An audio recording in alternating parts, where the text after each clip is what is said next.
Et voilà les amis, on se retrouve pour notre dernière journée road trip. Voilà, on vient de recharger les machines, on a pris le petit déj. On a dormi ici à l'hôtel-restaurant Mazin. Voilà, dans les Bauges, pour ceux qui connaissent. Si vous avez l'occasion de passer, venez-y. Hôtel très sympa, les prix très sympathiques. On a été très bien reçus et on a très bien mangé. Là ce matin, on va aller voir une dame que l'on connaît, passer dire bonjour. Et seulement après, on reprendra la route et on a en gros 170 km à faire. Donc voilà, et ben allez les amis, on écoute.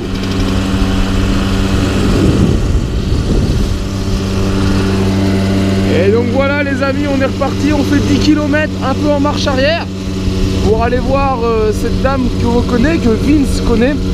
Et cette dame est une collectionneuse, voilà, pour la petite histoire de jeux de société, là on a plus de 600. Et nous on est reparti donc là à monter, c'est excellent, hein, c'est magnifique. Hein. Là on est le matin, il est 9h30, je peux vous dire qu'il fait déjà très très bon. On a un grand soleil, les routes sont bien sèches. Donc là franchement c'est top de top. Les machines ne forcent pas hein, parce que le fond de l'air est frais. Et regardez un petit peu la vue comme ça. L'entrée de jeu le matin pour commencer. Voilà, c'est que du bonheur. Donc voilà, on se fait ce petit détour qui va faire en gros donc une vingtaine de kilomètres aller-retour. Et après on reprendra la route normale avec l'ascension du col du Frêne.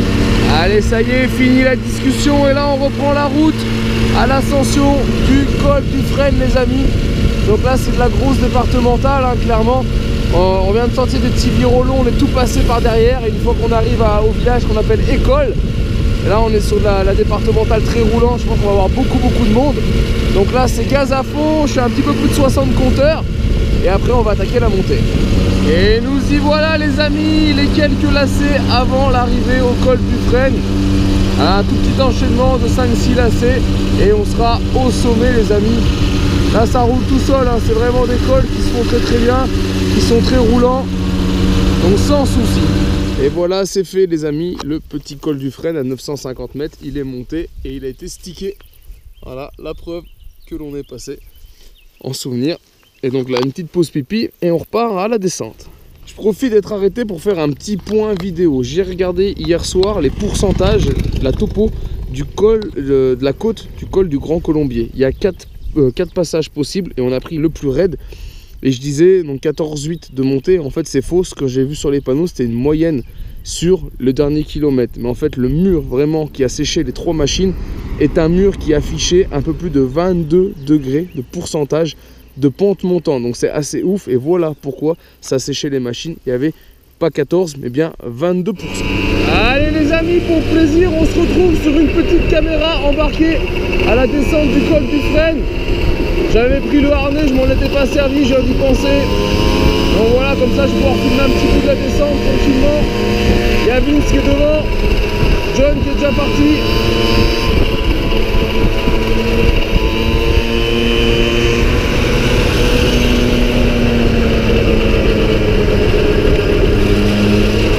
Et là c'est que du régal, il n'y a pas besoin d'avoir beaucoup de chevaux.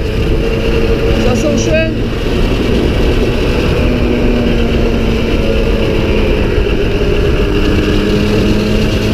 Ah, je vois John là-bas.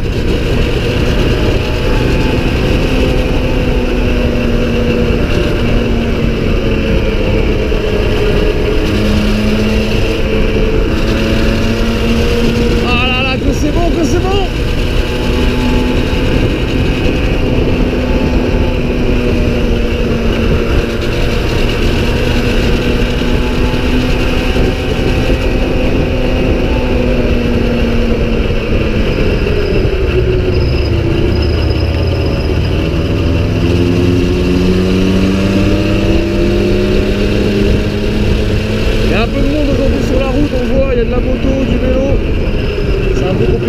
Ensemble.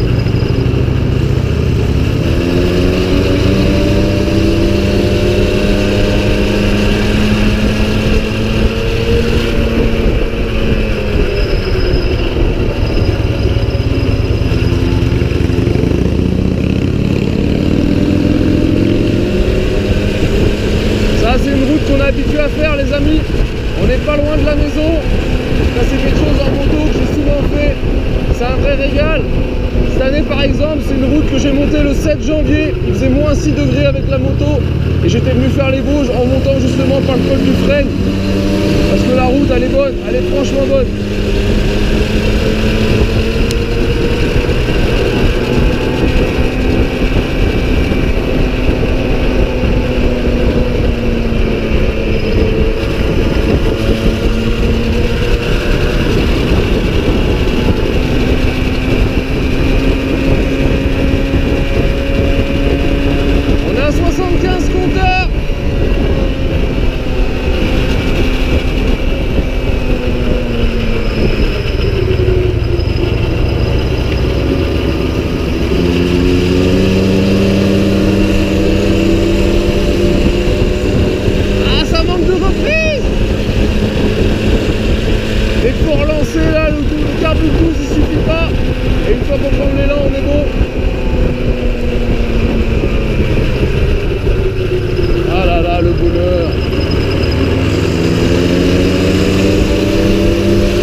Les gars, je sais pas si on se rend compte, devant nous, on a une Harley.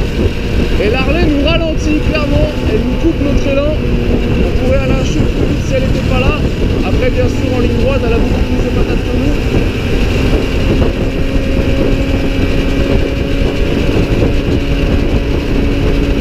Ah, c'est un vrai régal en tout cas, c'est chaud du bonheur. Allez, voilà les amis, on va dire que la descente elle est finie. Parce qu'après là, on va rentrer dans les villages, on va devoir calmer un petit peu le jeu. Mais en tout cas, on aura été bon, hein. On aura été bon sur cette descente, on sera bien fait plaisir et ça, c'est cool. En tout cas, j'espère franchement que le résultat vous plaira. Vous aurez au moins emmené un petit peu en caméra embarqué avec moi. Et voilà les amis, le col du Frêne passé. Donc là, on est sur toujours la commune, on va dire Saint-Pierre-d'Albigny, hein, sur des petits villages, le Miolanais, etc. On est dans nos vignobles, les vignobles savoyards qui sont là. En face, le petit château, je sais pas si on se rend compte. Donc voilà, et là on va longer en fait tout par les départementales pour aller rejoindre Albertville, parce qu'on doit passer Albertville pour ensuite continuer sur la bâtie, etc. pour aller prendre le col de la Madeleine. Et donc voilà, donc on va tout suivre, ce petit truc là, tranquillou. Vous voyez, là le château de Miolan qui est en haut à gauche, on le voit peut-être mieux, on va passer dessous. Et donc voilà, franchement on est bien, aujourd'hui on a un temps de folie ici, c'est franchement le top du top. Et voilà les amis, on se retrouve au pied de la montée du col de la Madeleine, hein. On est côté Albertville et on est venu ici au Pool Park. Le Pool Park c'est un wakeboard. Alors moi pour ceux qui ne savent pas, mais j'ai eu longtemps fait du wakeboard avant. J'ai beaucoup fait de vidéos en drone avant de passer à la mobilette, que ce soit pour Red Bull et pour plein d'autres marques, G, pour Parrot, etc. Et voilà, j'ai fait quelques années de wake. Et donc là c'est le Pool Park, c'est un wake, c'est un aller-retour sur un câble. Du coup voilà, c'est pas un anneau qui tourne et tout, mais voilà, il y a de beaux modules et surtout là, il y a de quoi se poser, boire un petit coup et manger. En plus on est à Londres, donc là on va être tranquille, on est bien, on est posé. Et santé les amis. Et on se dit à tout à l'heure pour la montée du col de la Madeleine.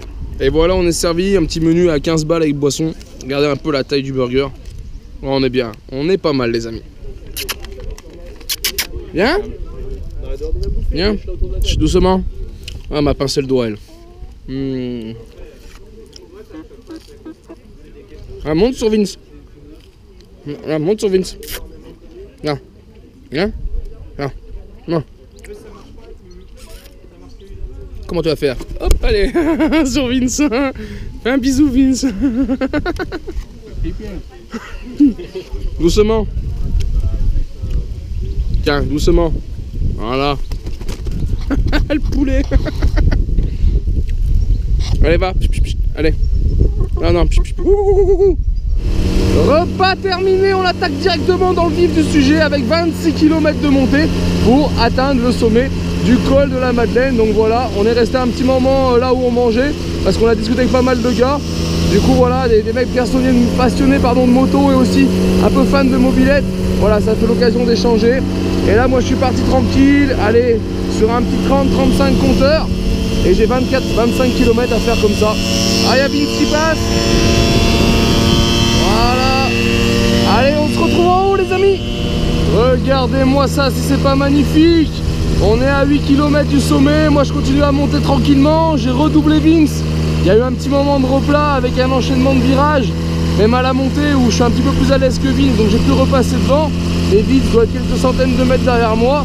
Et je pense que je vais le revoir passer. Ah, il est là, derrière moi, je le vois. Allez, allez, ouais, peut-être 100 mètres derrière moi. Je pense que je vais le revoir passer dans peu de temps devant, dès que ça va commencer à grimper. En face de nous, on va voir une montagne blanche au fond de l'image. Ça, les amis, c'est le Mont Blanc. Hop là, le petit dernier virage. Et voilà. Voilà, on a une belle vue tout le long quand on monte sur les massifs, dont le Mont Blanc.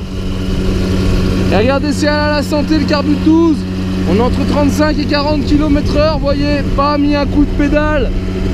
Une nouvelle fois avec ce col, on prouve qu'une mobilette d'origine c'est fiable et ça fonctionne. Tout au fond, la vue sur les montagnes de la Maurienne avec, en gros, alors on se rend pas compte, c'est là qu'ils connaissent les aiguilles de la tête d'arbre avec la tête de chat. Ça y est, je vois les copains, ils sont déjà devant le panneau, ils ont dû faire au moins 10 photos. Et voilà, je serai un peu comme la tortue et le lièvre. Je suis la tortue, mais vous voyez, rien ne sert de courir. Ce qui compte, c'est d'arriver à point. Et ben voilà, j'y suis. Un col le plus, ça fait plaisir les amis. Ça fait vraiment plaisir d'emmener ce petit Peugeot 103 MVL, le 97 Carbut 12 d'origine. sur des sommets comme ceci, avec là, ici, le col de la Madeleine à 2000 mètres d'altitude. On y est les amis. Et allez, le col de la Madeleine passé, on va quitter la route, vous voyez, on est parti sur une petite piste hors piste que j'ai déjà eu fait en moto. Et on va essayer de la faire avec les mobylettes, si je la reconnais dans ce sens-là. Moi je l'avais fait dans l'autre sens, mais je pense qu'on va arriver à se repérer. Donc là on est parti pour une session off-road. Ça se coud les amis, ça se coud. On les aura vraiment mis partout ces mobylettes comme chaque année. On leur en fait voir de toutes les couleurs. Il est où le bonheur? Il est où? Il est là le bonheur. Hop là. C'est d'être un peu souple sur les jambes. Faut pas abîmer la machine.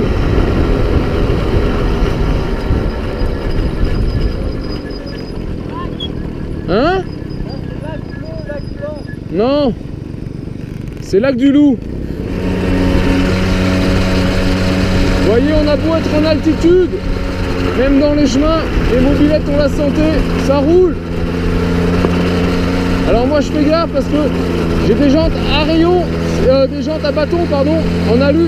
C'est pas des rayons, c'est pour ça que j'aime bien d'habitude les jantes à rayons. C'est ce qui est le plus costaud. Et bon là c'est pas du gros chemin, hein.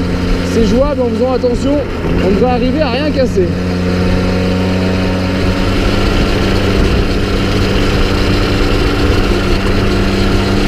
Et ça monte, ça monte, ça monte. On a 45 compteurs, 45, 50 dans les chemins. Donc là, ça monte sans problème. Même la 51 devant, vous voyez, ça force pas. Hop là. Alors pour rappel, hein, ceux qui se posent la question, mais on a quand même l'habitude de faire un petit peu de chemin avec les motos. C'est pour ça qu'on se permet de faire un petit peu de chemin aussi en mobilette. C'est pour le côté sympathique. Hop là. Hop là. Faut être souple.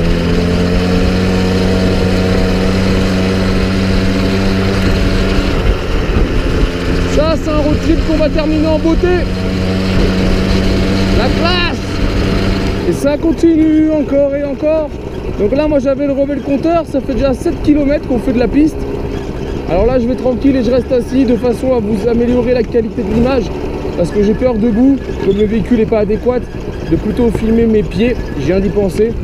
Donc du coup voilà, je vais rester assis, je roule un petit peu plus cool parce que du coup il y a mon poids sur la machine pour éviter d'aller trop taper au fond des suspensions. Hop là. Mais en tout cas franchement voilà, c'est top. J'espère que Vince derrière il galère pas trop. John devant je pense pas, ça a l'air, il est habitué aussi donc la 51 elle a plutôt bien passé. Rappelez-vous l'année dernière on avait déjà fait une petite séance road trip, voilà ça on aime bien. Une petite séance off-road pardon, faire un petit peu de piste. La dernière fois on l'avait fait je crois le 2e jour. Cette année bah, c'est le dernier jour, voilà c'est comme ça que ça s'est présenté. Et puis c'est une piste que je connais. Après il faudra aller voir sur le tête, sur des sites internet pour essayer de trouver d'autres tracés pour faire un peu plus de chemin. Mais bon, après moi j'avais pas vraiment de véhicule pour, je vous l'ai dit, je suis en jante en alliage. Donc qui dit jante alliage dit beaucoup plus fragile que des jantes à rayons qui peuvent subir de grosses déformations, hein. C'est pour ça que sur des trails, vous voyez toujours des jantes à rayons et pas des jantes à bâton.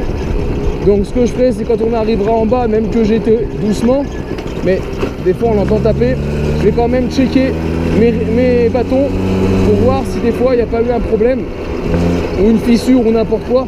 Parce qu'il ne faudrait quand même pas que ça claque au moment où je sois sur la route, lancé à pleine vitesse. Allez hop, c'est parti.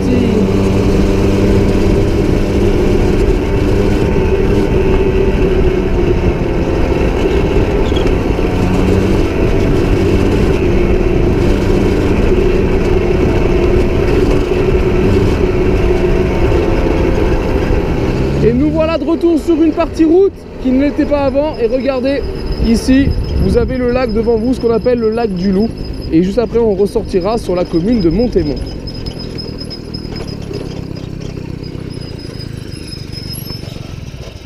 Et je vous refais 2-3 images de ce spot. Regardez comme c'est beau. C'est pas très connu, hein. On est dans un petit village qui s'appelle Montémont. Le lac du Loup, il n'y a personne qui y vient, clairement. Pourtant, au bout, vous avez de quoi faire un barbecue avec une table et tout. Et c'est juste super beau. Là on s'est arrêté, on a fait quelques photos, regardez, beaucoup de sources naturelles comme ça. L'avantage, bon, faut pas la boire, hein. Vous pouvez boire une source qui serait... moi je me mouille juste la tête. Vous pouvez boire une source si c'est une source qui sort de terre, d'accord? En règle générale, elles sont marquées eau potable. Quand c'est comme ça, un ruisseau qui risque de descendre à travers champs, comme ceci, l'eau est très fraîche, mais la boire c'est pas bon, parce qu'elle peut être très bonne, sauf si en amont, il y a des bêtes qui sont dans les champs, qui font pipi, caca, etc. Dans l'eau, c'est là où vous chopez une merde. Et voilà, regardez là, si on est vraiment pas bien ici, personne, là clairement on va rentrer sur la route, on va voir personne, parce que c'est de la petite route, vous verrez, je vous ferai encore quelques images de ça. Et là on va retourner voir les copains. Vince est en train de rattacher ses valises parce que vraiment ça se fait un peu la malle là, les valises qu'il a achetées, c'est pas ouf. Il y a beaucoup de poids dedans, elles se déforment, elles s'abîment. Du coup on cherche des solutions à chaque fois avec un système de sangle pour éviter que ça vienne frotter sa jante ou son kitchen. Donc voilà, petit atelier équilibrage des valises et on repart.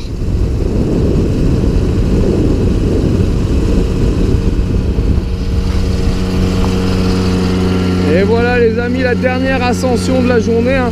Une fois le lac du Loup passé, c'est juste quelques kilomètres, ça va très très vite. Parce que le col du Chaussy, il faut surtout le monter de l'autre côté, hein. C'est là où c'est le plus important, où la montée est plus grande. Et voilà, nous on arrive dans l'autre sens. Donc là on va arriver par le côté le plus facile. Par contre on va se faire toute la descente du Chaussy. Et là je peux vous dire que la route est juste magnifique. J'essaierai de vous refaire un petit point de vue ou deux. Parce que vous allez voir, c'est vraiment beau aussi. Et là regardez un petit peu la vue qu'on a sur tous les massifs.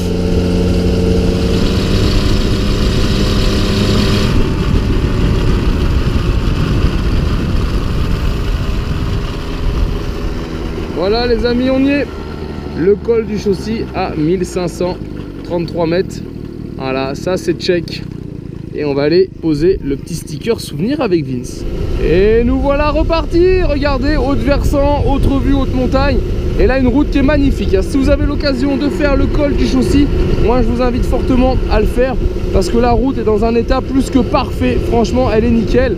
Et c'est vraiment sympa à faire. C'est un col où il y a très peu de monde. Du coup qui est très roulant. Et allez les amis, je vais vous faire voir un autre point de vue de ce col du Chaussy. Et vous allez voir un peu comme c'est incroyable. On est vraiment à bord de falaise avec une vue imprenable.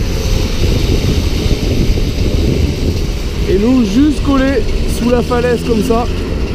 Et là on va suivre la falaise un moment. Et il y a même un moment, vous allez voir, on va passer dessous. Ça c'est le genre d'endroit sur des routes de montagne qui sont vraiment magnifiques et qu'on voit pas souvent.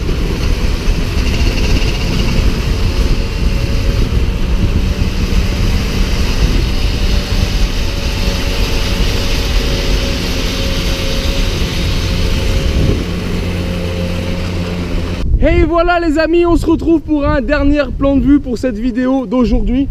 On est, si vous connaissez, dans les lacets de Montvernier. Peut-être que certains d'entre vous ont connu ça à l'époque dans les livres d'histoire. Regardez, je vais vous faire un petit point de vue. Voilà, vous avez tous les serpentins. Il y a comme ça 18 ou 21 lacets. J'ai plus le chiffre en tête, je m'en rappelle déjà plus.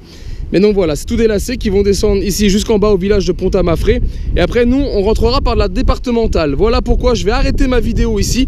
J'ai pas besoin de vous en filmer plus, le reste ne sera pas intéressant. Donc les amis, j'espère vraiment que cette vidéo vous a plu, que ce road trip vous a plu. Moi je vous donne rendez-vous demain pour avoir le bilan complet.